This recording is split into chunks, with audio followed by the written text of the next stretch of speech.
Hi friends, welcome to HQ fashions. ఈ beautiful hip belt ఎలా తయారు చేయాలో తెలుసుకుందామా. సో హిప్ బెల్ట్ మేకింగ్తో పాటు హ్యాంగింగ్స్ కూడా రెడీ చేశాను. సో ఫస్ట్ ఈ హ్యాంగింగ్స్ కోసం ఒక స్క్వేర్ షేప్లో క్లాత్ని తీసుకొని దాన్ని ట్రయాంగిల్ షేప్లో కట్ చేశాను. అండ్ కట్ చేసిన తర్వాత ఓపెన్ చేస్తే చూడండి, ట్రయాంగిల్ మొత్తం ఫుల్ సర్కిల్, హాఫ్ సర్కిల్ లాగా వచ్చింది కదా. సో ఇప్పుడు ఇందులో హాఫ్ వరకు మాత్రమే నేను కుచ్చుళ్ళు యాడ్ చేస్తున్నాను. చూడండి, ఈ ఫ్రిల్స్ అనేవి సగం వరకు మాత్రమే యాడ్ చేసి అండ్ దీన్ని లోపల వైపుకి క్లోజింగ్ చేస్తున్నా. సో దానివల్ల ఏమవుతుంది అంటే ఈ ఖర్చు అంతా కూడా లోపలికి వెళ్ళిపోయేలాగా చూసుకుంటూ కుడుతున్నాను అనమాట. ఓకేనా. సో మీరు ఈ ట్రయాంగిల్ షేప్ కాకుండా ఇంకేదన్నా సరే షేప్ చేసుకోవచ్చు. అండ్ ఇప్పుడు ఇలాగ ఒక పాకెట్ లాగా దీన్ని రెడీ చేశాను. అండ్ సిల్క్ క్లాత్ కానీ నెట్ క్లాత్ కానీ తీసుకోవాలి దీనికోసం. అండ్ నాకు చెమ్కీస్ కానీ ఏం లేవు కాబట్టి so white colour thermocol balls అనేవి యాడ్ చేస్తున్నా. ఓకేనా. సో మీరు చెమ్కీస్ కానీ ఇంకేదన్నా వేరే కలర్ క్లాత్ అయినా సరే చిన్న చిన్న పీసెస్గా కట్ చేసుకొని ఈ విధంగా వేసుకోవచ్చు.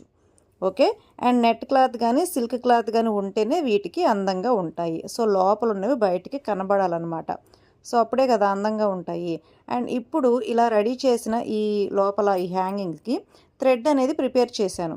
సో ఫస్ట్ ఆఫ్ ఆల్ ఈ రెండు కూడా రెడీ చేసి పక్కన పెట్టుకొని అండ్ హిప్ బెల్ట్ కోసం ఒక 2 ఇంచెస్ వెడల్పు ఉన్న ఒక క్లాత్ని తీసుకొని హిప్ సైజ్ ఎంతైతే ఉందో అంత లాంగ్ ఈ విధంగా లోపలికి ఫోల్డింగ్ చేసి కుట్టుకుంటూ అండ్ సగం వరకు వచ్చిన తర్వాత అండ్ అంటే ఇప్పుడు హాఫ్ వరకు నార్మల్గా కుట్టాను, హాఫ్ వరకు ఈ కుచ్చిళ్ళు ఏదైతే ఉన్నాయో వాటిని అటాచ్ చేస్తున్నా. అంటే ఫ్రంట్ సైడ్కి కుచ్చిళ్ళు వచ్చేలాగా చూసుకొని అటాచ్ చేస్తున్నాను అనమాట.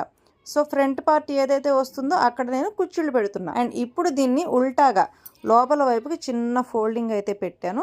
సో దానివల్ల ఏమవుతుంది, ఖర్చు బయటికి కనబడకుండా ఉంటుంది. అండ్ ఇలా రెడీ చేసిన తర్వాత ఇది మొత్తం ఉల్టా చేస్తే ఈ విధంగా వస్తుంది. అండ్ ఇప్పుడు మనం రెడీ చేసుకున్న ఈ హ్యాంగింగ్స్ ఉంటాయి కదా, సో వాటిని ఈ బెల్ట్కి స్టిక్ చేస్తూ మొత్తం అంతా కూడా స్టిచ్చింగ్ చేసేయాలి. అండ్ ఆ తర్వాత ఈ బెల్ట్తో పాటు నాకు లేస్ లాంటిది వచ్చిందన్నమాట.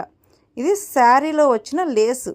సో ఈ లేస్ని నేను ఈ హిప్ బెల్ట్ మీద అరేంజ్ చేస్తున్నాను. సో ఇప్పుడు ఓణీ కలర్ వచ్చేసి డార్క్ కలరు అండ్ ఈ పైన మనం యూస్ చేసిందేమో వంకాయ colour blouse and lehenga.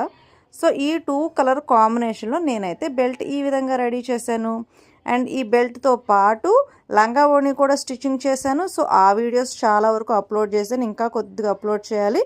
Subscribe చేసి పెట్టుకోండి, వీడియో పెట్టగానే నోటిఫికేషన్ వస్తుంది. Thank you for watching.